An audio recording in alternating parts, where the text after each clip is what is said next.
I learned a long time ago from Bill Snyder, the grass isn't greener.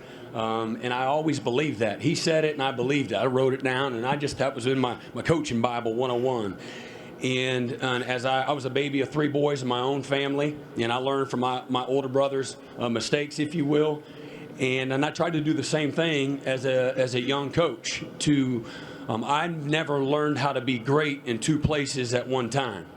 And to be great as a football player, you got to have your feet underneath your hips, right? You can't have your feet way out here outside of your shoulder pads. And to be a great in any profession, I believe wholeheartedly to try to be great right where you're at. And so I've just been a very loyal, patient person that tried to learn from others. But I think that also comes back to just trying to be very thankful and appreciative of the opportunities that I have. I'm loyal to my players, loyal to the colleagues, loyal to the people that have believed in me, and that has served me well through my career.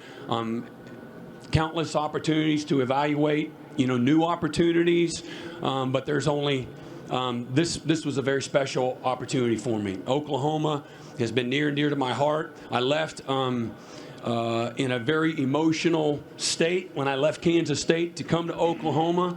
But my last words to Coach Snyder, as I was still learning and I had a ton of growth ahead of me. And as I told Coach Snyder, I wanted an opportunity to coach at a place like Oklahoma. And so it's a special place. It's the winningest program in the modern era.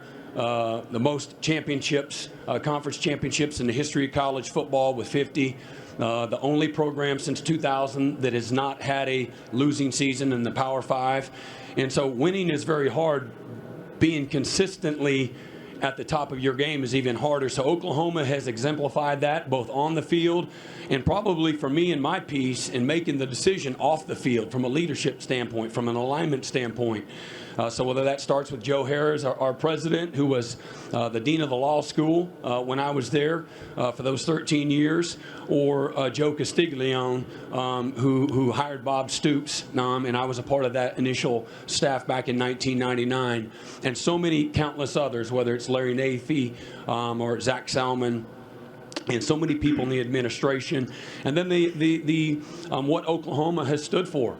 We're talking with the other players on the Sprinter van over here, just talking about success coming in here. And you got some guys that are sophomores and some guys that are 6-year seniors. And I wanted to hear their experiences here in Arlington.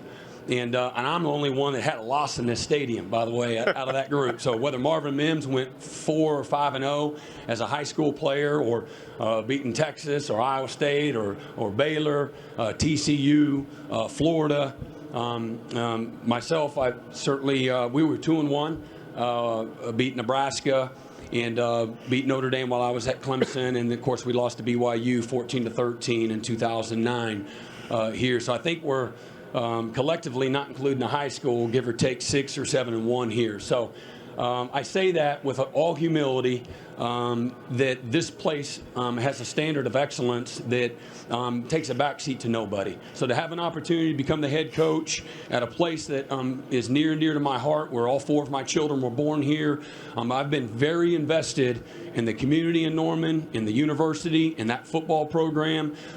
Still have great relationships. My life's all been about the people that I've been associated with that have helped me along the way. Bob Stoops, Joe Castiglione, Larry Nafee, certainly Joe Harris, and so many amazing football players at Oklahoma, and certainly the other stops that I got there, but I've had so many of those former Oklahoma players that have helped me get to this moment. And I have 17 former players on my staff. So again, I'm going to be about it, and that's what I've been a very connected person my whole life, and it's always about the people. The people always make the place, but Oklahoma's a special place, and so it was when everything got right, and I knew that I was going to be supported the way that I feel like I needed to be a successful head coach. It was a no-brainer. It was a slam dunk. For more information, you can visit TulsaWorld.com.